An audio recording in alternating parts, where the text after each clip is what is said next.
Firman Tuhan Harian. Inkarnasi Tuhan telah menimbulkan gejolak yang mengejutkan melalui semua agama dan sektor. Hal itu telah mengacau balaukan tatanan semula dari lingkup agamawi dan telah mengguncang hati semua orang yang merindukan penampakan Tuhan. Siapakah yang tidak memujanya? Siapakah yang tidak rindu melihat Tuhan? Tuhan secara pribadi telah berada di antara manusia selama bertahun-tahun, namun manusia tidak pernah menyadarinya. Hari ini, Tuhan sendiri telah menampakkan diri dan menunjukkan identitasnya kepada orang banyak. Bagaimana mungkin hal ini tidak membawa kesenangan pada hati manusia? Tuhan pernah berbagi suka dan duka dengan manusia, dan sekarang ini Dia telah bersatu kembali dengan umat manusia dan berbagi kisah tentang masa-masa yang telah lewat bersamanya. Setelah Dia berjalan keluar dari Yudea, manusia tidak dapat menemukan jejaknya. Mereka rindu untuk sekali lagi bertemu dengan Tuhan, nyaris tidak mengetahui bahwa saat ini mereka telah bertemu lagi dengannya dan telah bersatu kembali dengannya. Bagaimana mungkin hal ini tidak membangkitkan pikiran tentang masa yang telah lewat? Hari ini, 2000 tahun yang lalu, Simon bin Yunus, keturunan orang Yahudi, melihat Yesus Sang Juru Selamat. Ia makan di meja yang sama dengannya, dan setelah mengikutinya selama bertahun-tahun merasakan kasih sayang yang lebih dalam baginya. Simon mengasihinya dari lubuk hatinya. Ia sangat mengasihi Tuhan Yesus. Bangsa Yahudi tidak mengetahui apapun tentang betapa bayi berambut emas ini yang lahir di palungan yang dingin adalah gambar pertama dari inkarnasi Tuhan.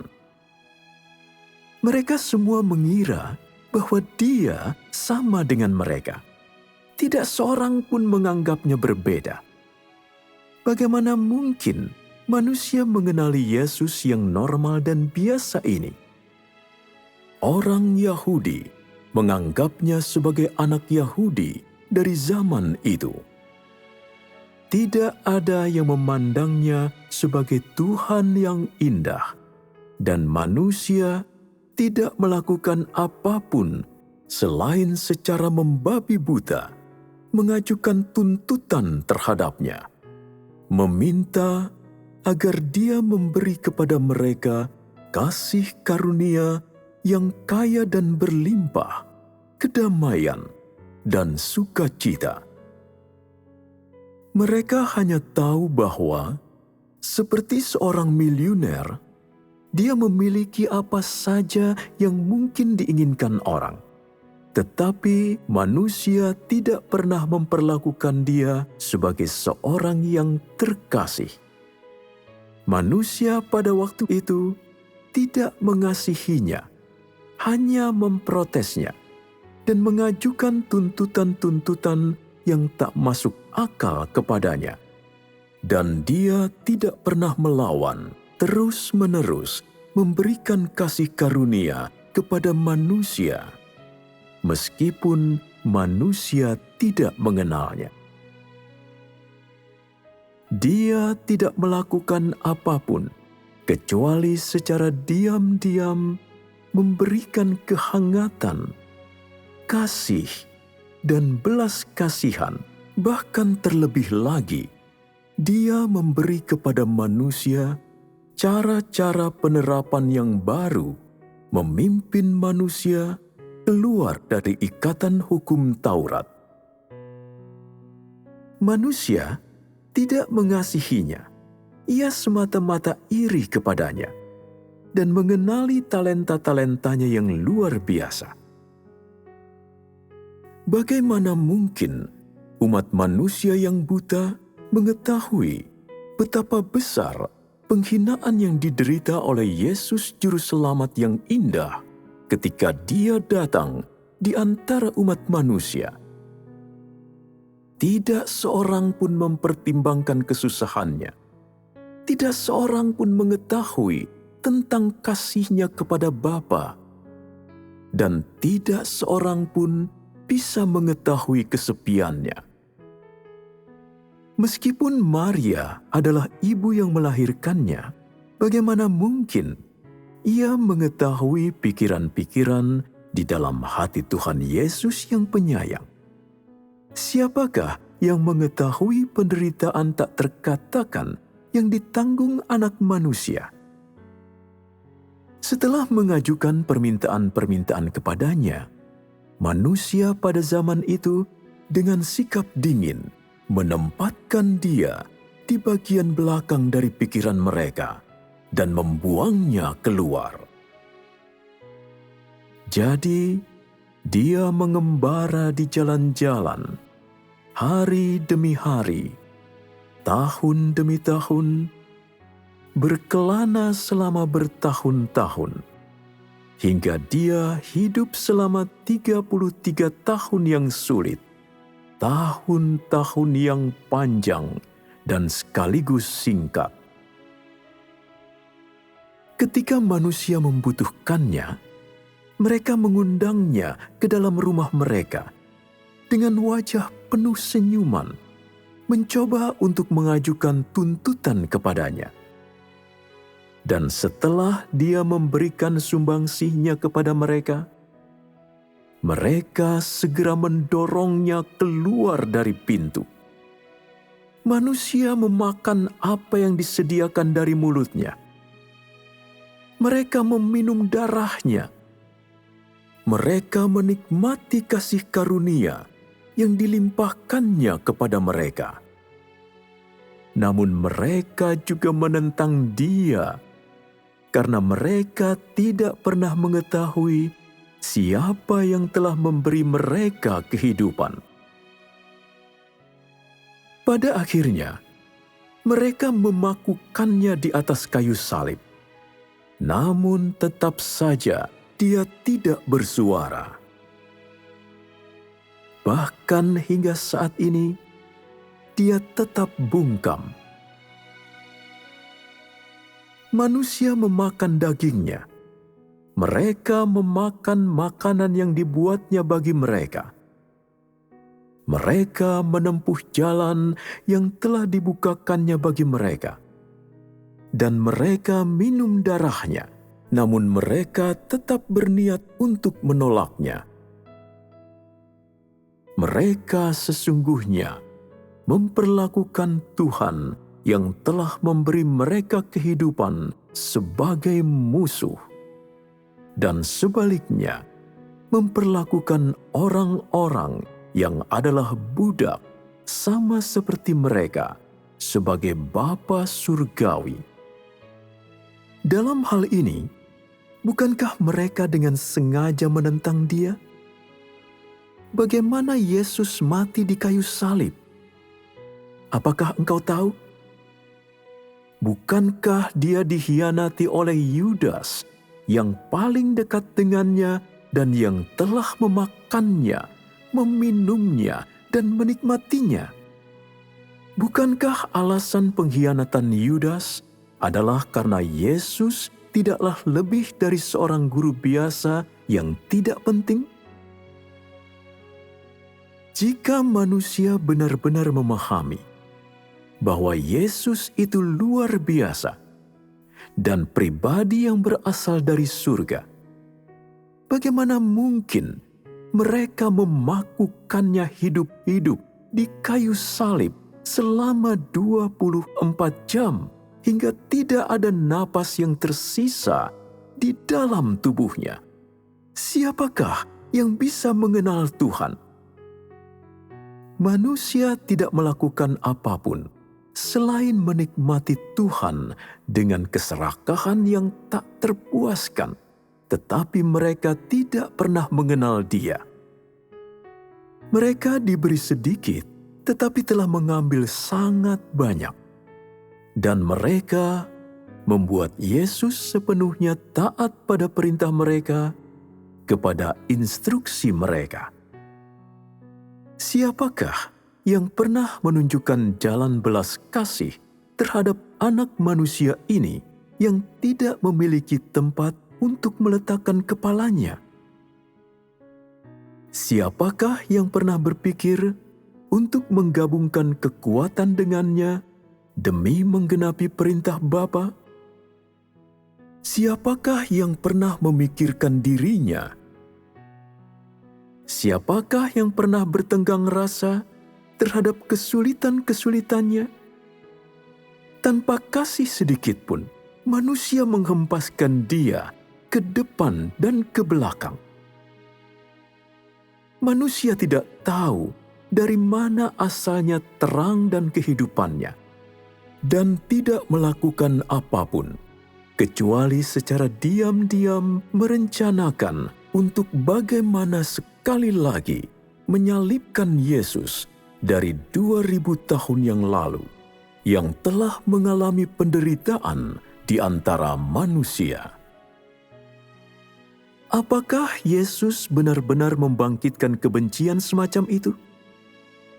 Apakah segala sesuatu yang dilakukannya telah lama dilupakan?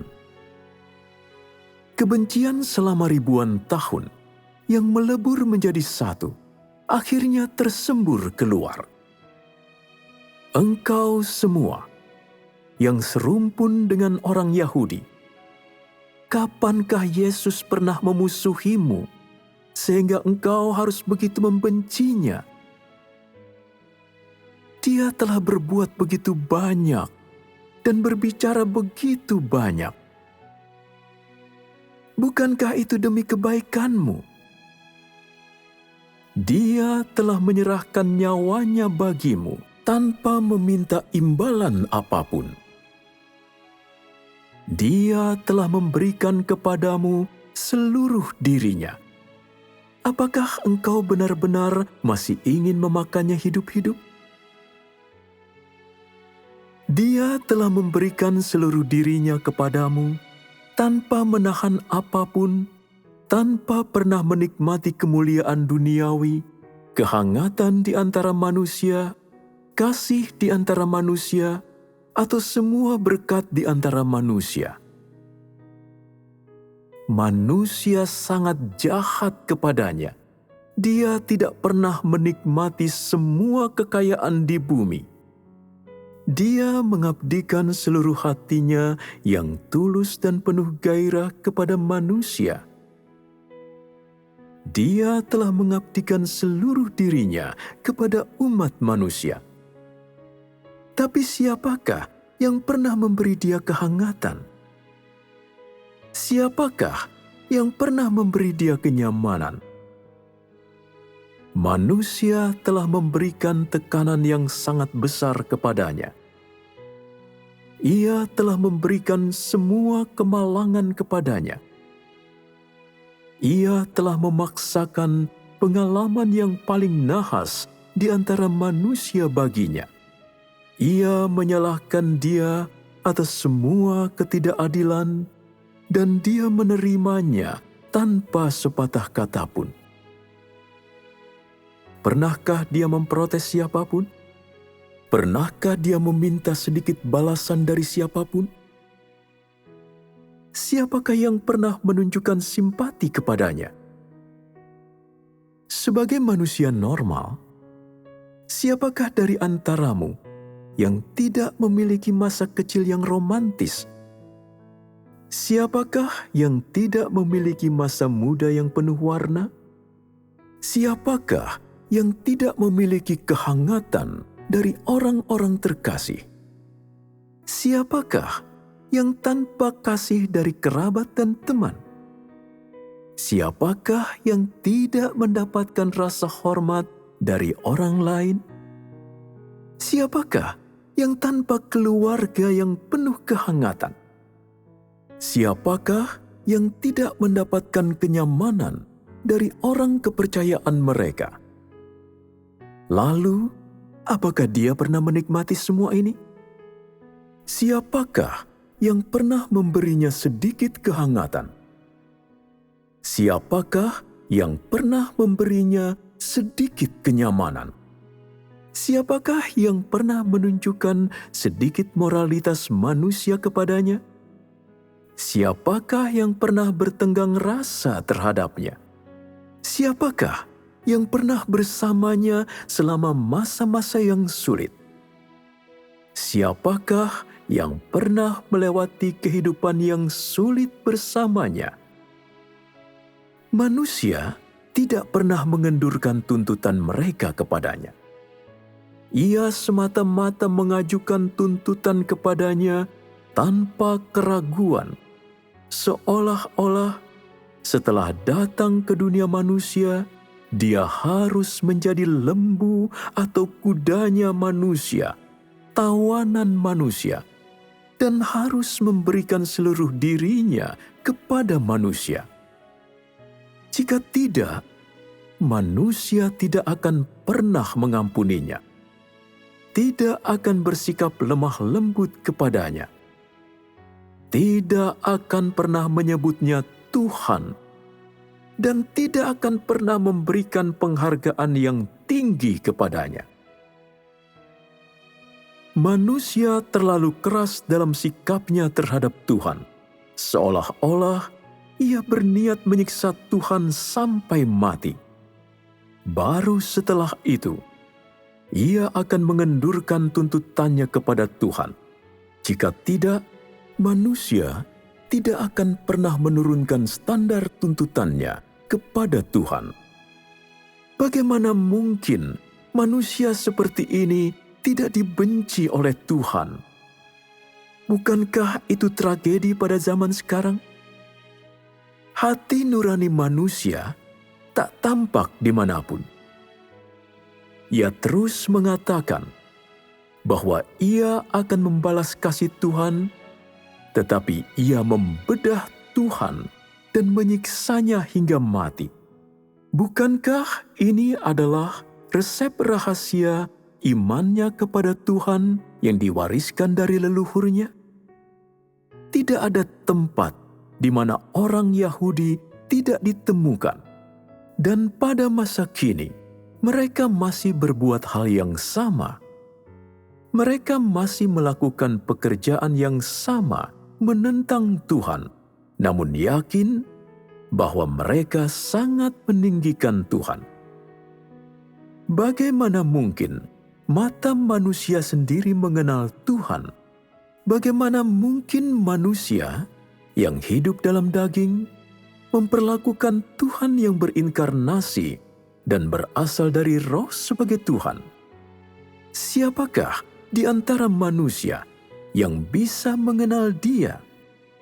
Di manakah kebenaran di antara manusia? Di manakah kebenaran yang sejati? Siapakah yang bisa mengetahui watak Tuhan? Siapakah yang mampu bersaing dengan Tuhan yang di surga? Tidak mengherankan bahwa ketika Dia datang di antara manusia, tidak ada yang mengenal Tuhan, dan Dia ditolak. Bagaimana manusia dapat menerima keberadaan Tuhan? Bagaimana ia bisa membiarkan terang mengusir kegelapan dunia? Bukankah ini semua adalah tentang pengabdian manusia yang terhormat? Bukankah ini adalah jalan masuk manusia yang lurus? Tidakkah pekerjaan Tuhan terpusat di sekitar jalan masuk manusia? Aku ingin agar engkau menyatukan pekerjaan Tuhan dengan jalan masuk manusia dan membangun hubungan yang baik antara manusia dan Tuhan, serta melakukan tugas yang seharusnya dilakukan oleh manusia dengan sebaik-baiknya. Dengan cara ini, pekerjaan Tuhan kemudian akan selesai, diakhiri dengan pemuliaan dirinya.